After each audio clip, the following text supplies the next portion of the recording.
আসসালামু আলাইকুম প্রিয় দর্শক, অন্নমঞ্চের আলাপচারিতায় আপনাদের সকলকে আমন্ত্রণ জানাই। ভারতের সেনাপ্রধান জেনারেল উপেন্দ্র দ্বিবেদী বাংলাদেশকে নিয়ে কিসের ইঙ্গিত দিলেন?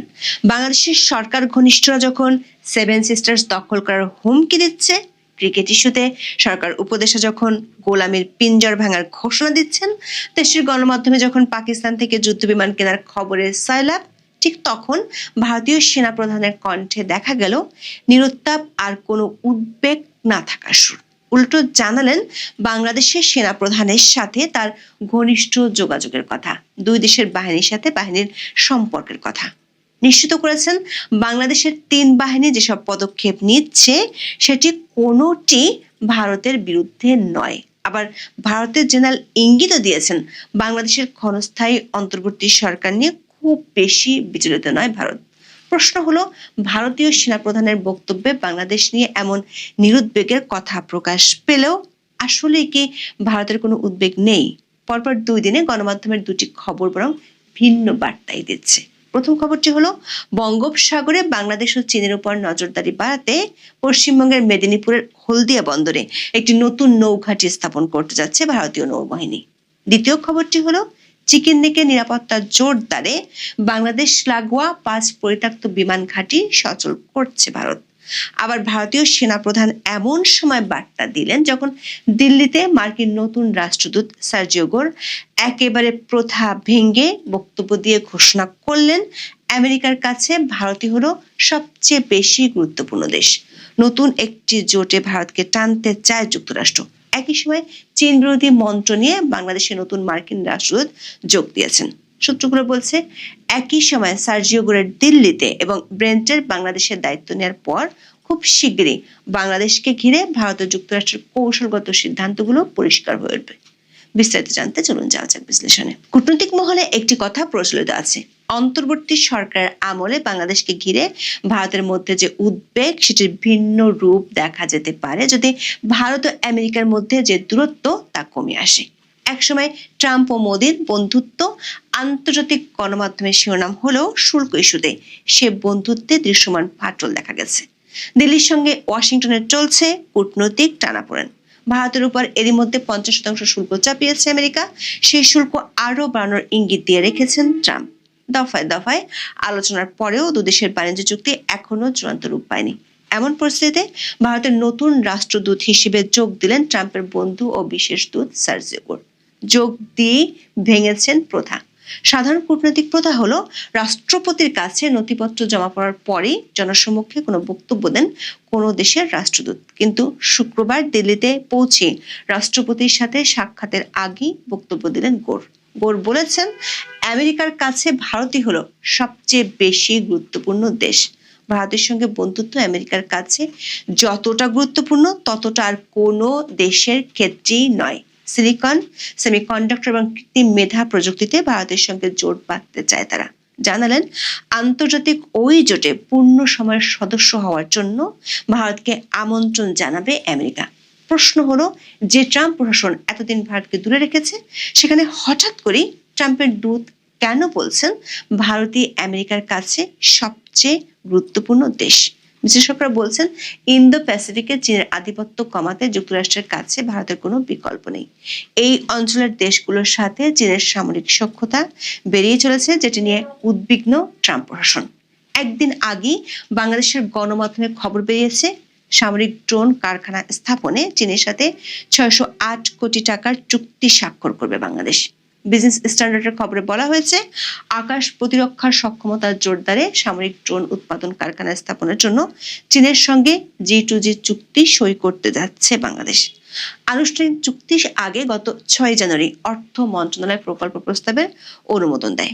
608 কোটি 8 লাখ টাকার এই প্রকল্পে ড্রোন ম্যানুফ্যাকচারিং প্ল্যান্ট, প্রযুক্তি আমদানি ও স্থাপনার জন্য এলসি খোলা এবং পরিশোধ বাবদ বরাদ্দ রাখা হয়েছে 570 কোটি 60 লাখ টাকা। এই খবর যেদিন প্রকাশিত হয়েছে সেদিনই বাংলাদেশে পা রেখেছেন নতুন মার্কিন রাষ্ট্রদূত ব্রেন্ট ক্রিস্টেনসেন। তিনি অবশ্য এখনো আনুষ্ঠানিক কোনো বক্তব্য না দিলেও কূটনৈতিক সূত্রগুলো বলছে, বাংলাদেশে চীনের ক্রমবর্ধমান প্রভাব মোকাবেলায় কাজ করবেন ব্রেন্ট ক্রিস্টেনসেন। বাংলাদেশের পরবর্তী রাষ্ট্রদূত হিসেবে মনোনীত হওয়ার পর গত 24 অক্টোবর যুক্তরাষ্ট্রের সিনেটে ব্রেন টি. ক্রিস্টেনসেনের শুনানি অনুষ্ঠিত হয়।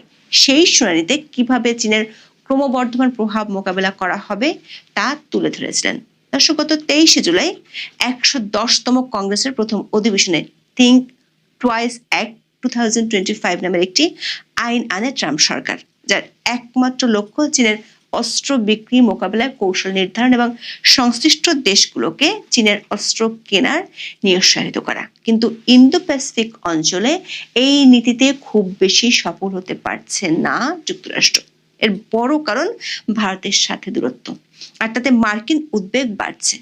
দর্শক, মার্কিন উদ্বেগ না কমলেও চীন ও পাকিস্তান কেন্দ্রিক বাংলাদেশের সামরিক তৎপরতা নিয়ে ভারতের মধ্যে কোনো উদ্বেগ নেই, এমনটাই শোনা গেছে ভারতের সেনাপ্রধান জেনারেল উপেন্দ্র দ্বিবেদীর বক্তব্যে।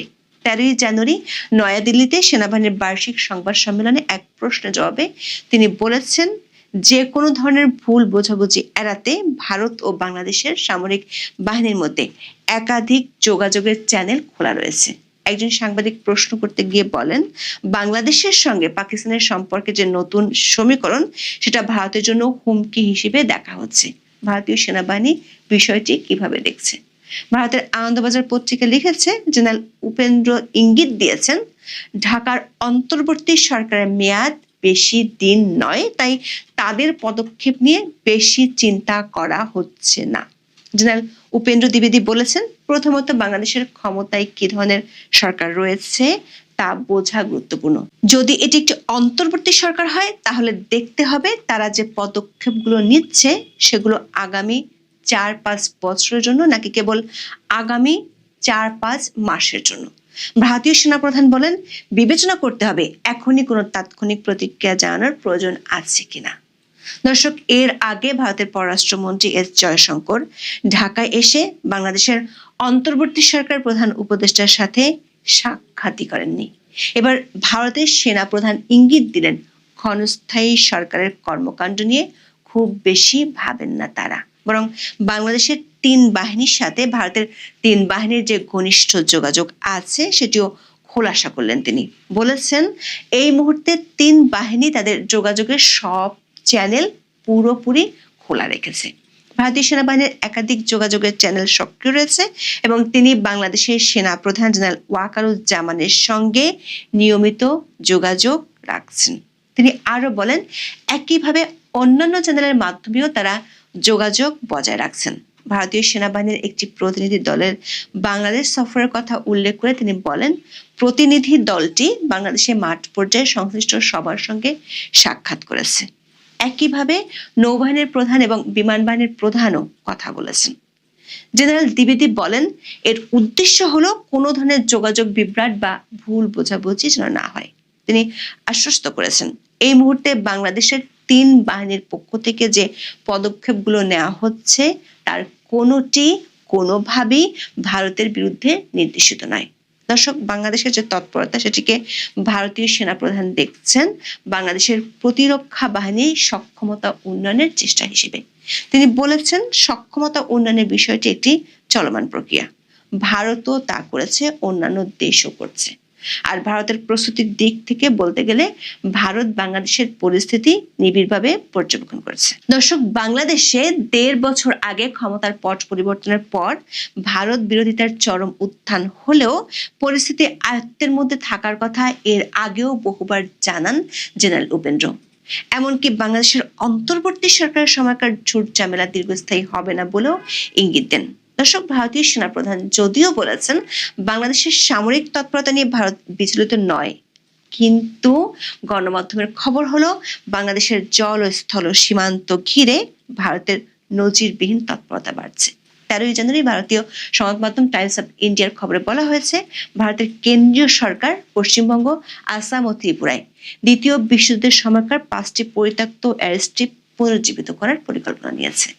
বাংলাদেশ সীমান্তবর্তী রাজ্যগুলোতে আঞ্চলিক যোগাযোগ বাড়ানোর লক্ষ্যে এই উদ্যোগ নেওয়া হচ্ছে। বিশেষজ্ঞরা ধারণা করছেন, মূলত শিলিগুড়ির চিকেনিকে নিরাপত্তা আরো বাড়াতে এমন উদ্যোগ নেওয়া হচ্ছে। পত্রিকাটির খবরে বলা হয়েছে, গত 1 বছরে বাংলাদেশ থেকে একাধিকবার ভারতের উত্তর পূর্বাঞ্চলকে মূল ভূখণ্ড থেকে বিচ্ছিন্ন করে দেওয়ার কথা বলা হয়েছে। আবার বাংলাদেশ রংপুর বিভাগের লালমনিরহাট বিমান ঘাঁটি পুনর্নির্মাণের উদ্যোগ নিয়েছে। যদিও বাংলাদেশ সরকার আনুষ্ঠানিকভাবে জোর দিয়ে জানিয়েছে লালমনিরহাটের ওই বিমান ঘাঁটিটি প্রধানত ব্যবহার হবে নিজস্ব জাতীয় প্রয়োজনে, অন্য কোনো দেশের সেনাবাহিনীর জন্য নয়। তবে টাইমস অফ ইন্ডিয়া বলছে নয়াদিল্লি কোনো ঝুঁকি নিতে রাজি নয়। এরই মধ্যে ভারত এই অঞ্চলের সামরিক উপস্থিতি জোরদার করেছে। পশ্চিমবঙ্গের চোপড়া, বিহারের কিষানগঞ্জ এবং আসামের ধুবড়িতে লাচিত বরফুকন নামে 3টি নতুন সেনাঘাঁটি স্থাপন করা হয়েছে। অন্যদিকে ইন্ডিয়া টুডের খবর বলা হয়েছে বঙ্গোপসাগর উত্তর অংশে চীনের নৌ তৎপরতা বৃদ্ধি এবং বাংলাদেশ ও পাকিস্তানের ক্রমবর্ধমান প্রতিরক্ষা সহযোগিতার মুখে কৌশলগত অবস্থান মজবুত করার উদ্যোগ নিয়েছে ভারত। এই লক্ষ্যে পশ্চিমবঙ্গের মেদিনীপুরের হলদিয়া বন্দরে একটি নতুন নৌঘাঁটি স্থাপন করতে যাচ্ছে ভারতীয় নৌবাহিনী।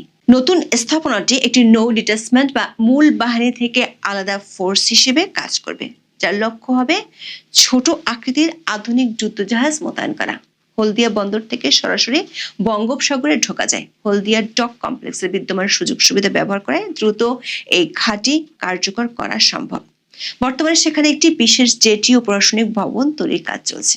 বিশেষজ্ঞদের মতে বাংলাদেশ হয়ে ভারতে অনুপ্রবেশ ঠেকানো এবং ভারতের জল সীমানায় চীনের পিপলস লিবারেশন আর্মি নেভির গতিবিধি পর্যবেক্ষণ করতে এই ঘাঁটি অত্যন্ত সহায়ক হবে।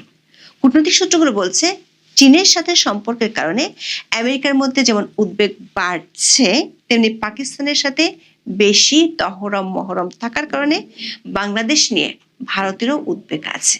পাকিস্তান থেকে যুদ্ধ বিমান কেনার আগ্রহের খবর এসেছে সংবাদ মাধ্যমে। রয়টার্সের এক প্রতিবেদনে জানানো হয় পাকিস্তান ও বাংলাদেশের বিমান বাহিনীর প্রধান সম্ভাব্য একটি প্রতিরক্ষা চুক্তি নিয়ে আলোচনা করেছেন।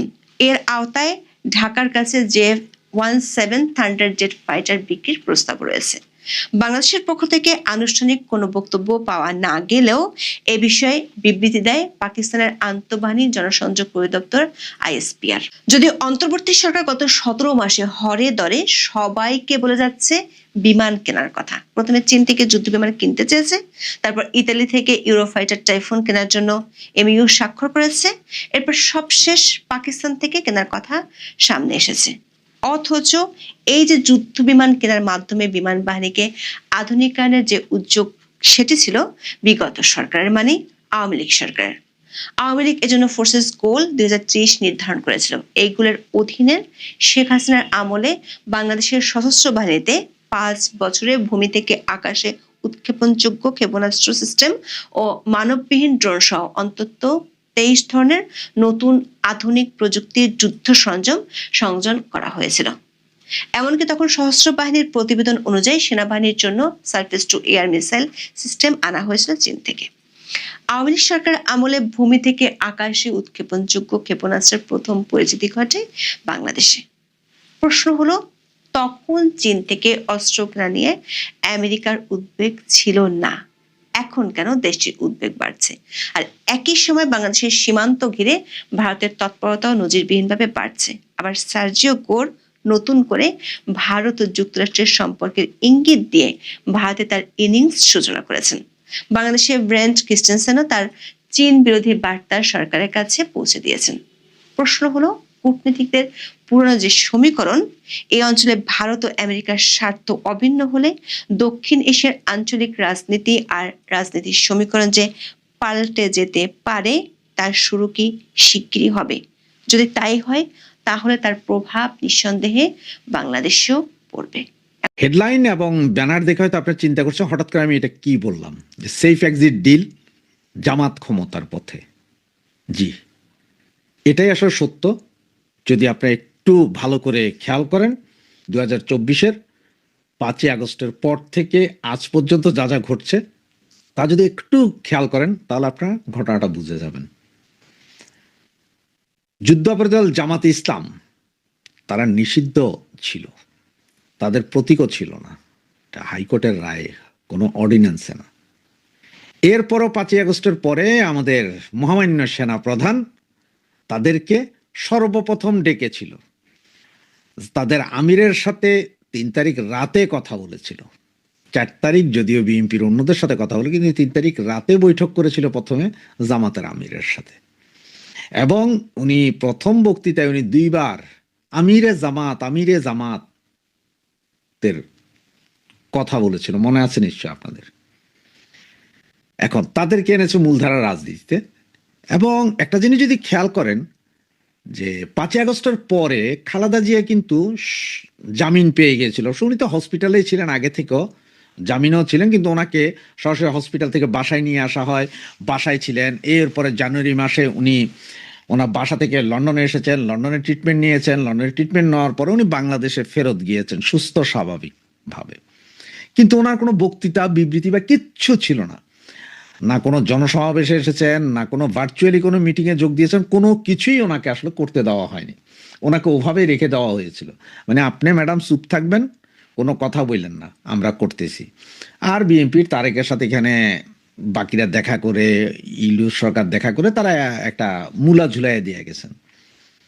এরপরে ওনারা চেষ্টা করেছিলেন যে জামাত, এনসিপি এবং বিএনপি দিয়ে কোনো মতে একটা ইলেকশন করাই ফেলবে। এর মধ্যে আন্তর্জাতিক চাপ টাপ যা ছিল তাতেও ওনাদেরকে কাবু করা যায় না। ওনারা মানে কোনো মতে একটা নির্বাচন করবেন, নির্বাচন করে আসলে ওনাদের ইচ্ছা যেটা ছিল সেটা হচ্ছে জামাত ইসলামকে ক্ষমতা দিয়ে যাওয়া, এনসিপি জামাতকে।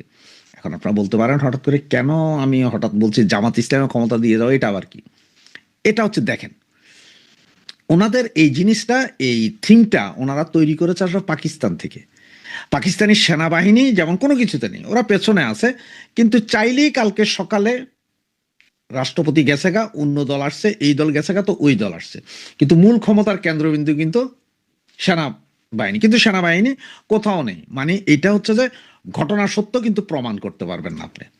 সেনাবাহিনী সব নাড়াচাড়া করছে, যত পয়সা যত যাই কিছু বাজেটের 70% পাকিস্তানের সেনাবাহিনী খায়। তেমনই একটা সিস্টেম ওনারা এখন বাংলাদেশে চালু করার জন্য চেষ্টা চালিয়ে যাচ্ছেন এবং চলছে, সেটা 5ই আগস্টের পর থেকে। তা নাহলে আপনি একটা জিনিস দেখেন, আমাদের বিমান বাহিনী প্রধান পাকিস্তান গিয়ে যুদ্ধ বিমান কেনার চুক্তি করে, আমাদের সেনা প্রধান, বিমান বাহিনী প্রধান, নৌবাহিনী প্রধান এক হয়ে পাকিস্তানের সাথে নিরাপত্তা চুক্তি করার জন্য উৎসাহিত। পাকিস্তান আসছে যাচ্ছে, ওনারা আসছে যাচ্ছে, সবকিছু ভাবটা এমন যে পুরোপুরি ওনারা যে পাকিস্তান মাইন্ডেড হচ্ছে, সেটা হচ্ছে মূল কথা। এবং এই মুহূর্তে যেটা চলছে আবার সেটা হচ্ছে যে এখন একই কারেন্সি করার চেষ্টা করছে, পাকিস্তান এবং বাংলাদেশের কারেন্সি একটাই হবে, এটারও নাকি চেষ্টা চলছে, যার কারণে আমাদের অর্থনৈতিক অবস্থাকে এই দৈন্য দশায় নেওয়া হচ্ছে, যাতে পাবলিক না বলে যে এইটা কি হলো। তা এই যখন সব অবস্থা, এরই মধ্যে বিএনপি কিন্তু এখনো বুঝতে পারতেছে না। বিএনপি যদি বুঝতে পারতো, আপনি দেখেন গত 5ই আগস্টের পর থেকে এখন পর্যন্ত আপনার সেনাবাহিনীর হাতে নিহতের সংখ্যা 40 জন, তার মধ্যে 30 থেকে 32 জনই আছে বিএনপির। গত 2 সপ্তাহে বা গতকালকেও যদি চিন্তা করেন, এই 2-3 সপ্তাহে আপনার 4 জন মারা গেছে বিএনপির। এক ছেলে তো চিটংয়ে বাবার জিয়াফত খেতে গিয়ে ওখান থেকে সেনাবাহিনী তুলে নিয়ে যায়, পরে মৃত অবস্থায় ফেরত দেয়। এরপর চুয়াডাঙ্গায় আরেকটা ছেলে, গতকাল রাতের আরেকটা ছেলে, সবই সেনাবাহিনীর হাতে অবৈধভাবে তুলে নিয়ে হত্যা। এইটার জন্য কিন্তু বিএনপি এত শক্তিশালী, বাংলাদেশের সমস্তময় ক্ষমতার অধিকারী, এই মুহূর্তে কিছুই বলতে পারছে না, কারণ ভয়ে আছে বিএনপি। আওয়ামী লীগের তো এই পর্যন্ত জেলখানায় মারা গেছে 100 কতজন, এবং ইন টোটাল সারা বাংলাদেশে মারা গেছে 3000 আওয়ামী লীগ নেতাকর্মী। তা আওয়ামী লীগ তো ক্ষমতায় নেয়, আওয়ামী লীগের রাখেই নেয়, আওয়ামী লীগের ফুল কোণঠাসা করে দিছে। কিন্তু বিএনপি এত ক্ষমতাধর হওয়ার পরও বিএনপির এই যে বললাম আপনার 32 জন এবং গত 2 সপ্তাহে 3 জন, এদের ব্যাপারে বিএনপি একটা টু শব্দ করেনি। তা হচ্ছে আসলে মূলত তারেকের সমস্যা ছিল যে সেনাপ্রধানই তাকে আসতে দিতে চাইতেছিল না। ওই যে সবাই বলতেছি, যারা ওই সময় তারেককে মেরেছিল তারা হয়তো এখন কেউ কেউ মেজর, কেউ কেউ লেফটেন্যান্ট কর্নেল এরকম পদে আছে, তাদের একটা বিচার হয়ে যেতে পারে এইসব। এবং এখন সেনাবাহিনী জানে যে এই যে 30-40-50 জন যা মারা গেল বিএনপির, এইটা নিয়ে কিন্তু বিএনপি আগামীতে সরকারে আসলেই একটা ভেজাল হবে। এবং সেনাপ্রধান এই পর্যন্ত ওনার হয়ে কাজ করা যাদেরকে উনি ছেড়ে দিয়েছেন, বিভিন্নভাবে উনি দেশ ত্যাগে উৎসাহিত করেছেন, দেশ ত্যাগ করতে পেরেছেন এবং অন্যান্য দেশে চলে গেছেন, এগুলো উনি সুবিধা আদায় করেছিলেন একমাত্র জামাতের সাথে। কারণ যারা চলে যেতে পেরেছেন বা চলে গেছেন, ওরা শেষ মুহূর্তে সেনাপ্রধানের কথা মানতে বাধ্য হয়েছিলেন 3, 4, 5 তারিখে। সেনাপ্রধান এত কিছু, এবং সেনাপ্রধানও যদি আগামী মাসে যদি ওনার যদি শেষ হয়ে যায় ওনার চাকরি জীবন, তাহলে ওনাকেও সেফ এক্সিট নিতে হবে। আর জামাত যদি ক্ষমতায় আসে, তাহলে এটা ডিল যেটা হয়েছে সেটা হচ্ছে যে ইউনুসও 30 জন, ইউনিসের এখন ইন্টারিম গভর্নমেন্টে যারা আছে তারা, এবং কিছু সচিব, কিছু পুলিশের বড় বড় কর্মকর্তা, আইজিপি, ডিআইজি, এগুলো ছাড়াও আরও কিছু লোকসহ, মানে ইউনুসীয় গঙের 30 জন সরাসরি সেফ এক্সিট নিয়ে চলে যাবে। এবং সেনাবাহিনীও যে চাচ্ছে জামাতকে দিতে, তার কিছু নজির আপনারা হয়তো ছোটখাটো করে দেখছেন। আমি এই মুহূর্তে আপনাকে একটা ভিডিও দেখাচ্ছি, এই ভিডিওটাতে দেখেন।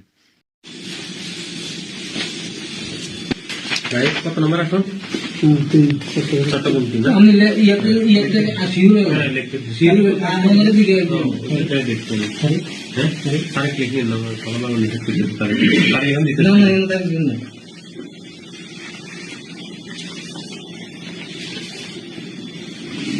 बीच পরে কাজ এই ভিডিওটাতে দেখলেন, এখানে হচ্ছে কি যে জামাত যেসব ভোট সারা পৃথিবীব্যাপী বাঙালিদেরকে যেই ব্যালট ভোটের কথা বলা হচ্ছে, পোস্টাল ভোটের কথা, ওগুলো কোনোটাই আপনার 100% বিলি হয়নি। ওগুলো ম্যাক্সিমামই জামাত ইসলামের নেতাকর্মীরা বিভিন্ন দেশে ওরাই ক্যাপচার করেছে, ওরাই এখান থেকে সব দিয়ে দিয়ে পাঠিয়ে দিচ্ছে। তার মানে হচ্ছে প্রতি আসনের জন্য যদি 300 করে 3000 করেও ভোট হয়, এটা কিন্তু বিশাল ভোট। আবার জামাত কি করেছে, ঢাকার 20টা আসন, সবাই বলতেছে 20টা আসন, 20টা আসন না, সারা বাংলাদেশে 190টা আসনে ওরা যেই ভোটের ব্যবধান, মানে 5 থেকে 7,000 যে ভোটের ব্যবধান আছে, এই ভোটের ব্যবধানটাকে কমিয়ে দেওয়ার জন্য তারা বিভিন্ন জায়গায় যেখানে ওদের ভোটের ব্যবধান বেশি, সেখান থেকে লোক এনে তারা এইসব আসনে আপনার ভোটার চেঞ্জ করছে, মানে যাতে একদম কম্পিটিশন থাকে। এরপর আছে এই 3000 করে ভোট, পোস্টাল ভোটগুলো, এগুলো যে জামাতের ফেভারে যাবে, এনসিপির ফেভারে যাবে, এবং তারাই আসলে সরকার গঠন করবে, এবং এই সরকার গঠন করেই তারা সেফ এক্সিটে ওনারা চলে যাবে। আবার এদিকে সেনাবাহিনী কি বলছে, যে তারা বলছে যে তারা যে কোনো সময় যে কোনো মুহূর্তে প্রিসাইডিং অফিসারের নির্দেশ ছাড়াই ভোট কেন্দ্রে ঢুকতে পারবে। তার মানে বুঝেন, ভোট কেন্দ্রে ঢুকা কিন্তু সাইজ করে দিব, সেনাবাহিনী দাঁড়ায় থাকবো, ব্যালট মারবো, 30%, 35%, 40% ভোট কাস্টিং হয়েছে, সব জামাতে পাইছে। এটা হচ্ছে তাদের মূল প্ল্যান। এখন জামাতরা আনার কারণ হচ্ছে যে যাতে বাংলাদেশে জামাত যদি আসে একটা অস্থির পরিস্থিতি থাকবে, বিএনপি আন্দোলনে যাবে, বিএনপি তখন আওয়ামী লীগের সহযোগিতা চাবে, জামাতরে নামাইতে হবে। এই অস্থিতিশীল পরিস্থিতি যত দিন, যত মাস, যত বছর চলবে, সেনাবাহিনীর জন্য ততদিন সুবিধা, কারণ তারা তখন বাজেটের সিংহভাগই তাদের কাছে। আর ভারত যুদ্ধ তো আছেই, এই ভারত আক্রমণ করছে, এই ভারতের ইয়ে লাগাও, এই ভারতকে মারো, যার কারণে সেনাবাহিনী কিন্তু হাতিকে মারাইছে। জামাত তো আছেই, জামাতের শুটার সেনাবাহিনীর প্রোটেকশনে হাদিকে মারানো হয়েছে। আরো 2-4-10টা মরবে, আরো অনেক মরবে, দেখবেন এগুলো সব কিছু সেনাবাহিনী জানে। এত কিছু হওয়ার পরেও সারা বাংলাদেশে এত আপনার হত্যা খুন গুণ হওয়ার পরে সেনাবাহিনীর আওয়াজ নেই। তার কারণ হচ্ছে সেনাবাহিনী চায় অবস্থা এরকম থাকুক, জামাত সরকার আসুক তখনও অবস্থা এরকম থাকুক, এতেই সেনাবাহিনীর সুবিধা। এবং এটাই হচ্ছে যে মূল প্ল্যান, সেনাবাহিনীর মূল প্ল্যান হচ্ছে দেশ অস্থিতিশীল থাকবে, ওদের লাভ। জামাতের দরকার হচ্ছে ক্ষমতায় আসা, ডাক্তার ইউনূসের হচ্ছে কোনো মতে দিয়ে ইলেকশন একটা করে সেফ এক্সিট নিয়ে ওনার 30 জন নিয়ে উনি চলে যাওয়া, যেটা চুক্তি অলরেডি তাদের মধ্যে হয়ে গেছে। যদি দৈবিক কোনো কিছু না হয়ে যায়, যদি আওয়ামী লীগ কোনো আন্দোলন গড়ে তুলতে না পারে, অথবা ইন্টারন্যাশনালি যদি কোনো হার্ড কোর প্রেশার না পড়ে, তাহলে এই নির্বাচন 12 তারিখে হয়ে যাবে। এবং লিখে রাখেন, জামাতি ক্ষমতায় আসছে। জয় বাংলা, জয় বঙ্গবন্ধু।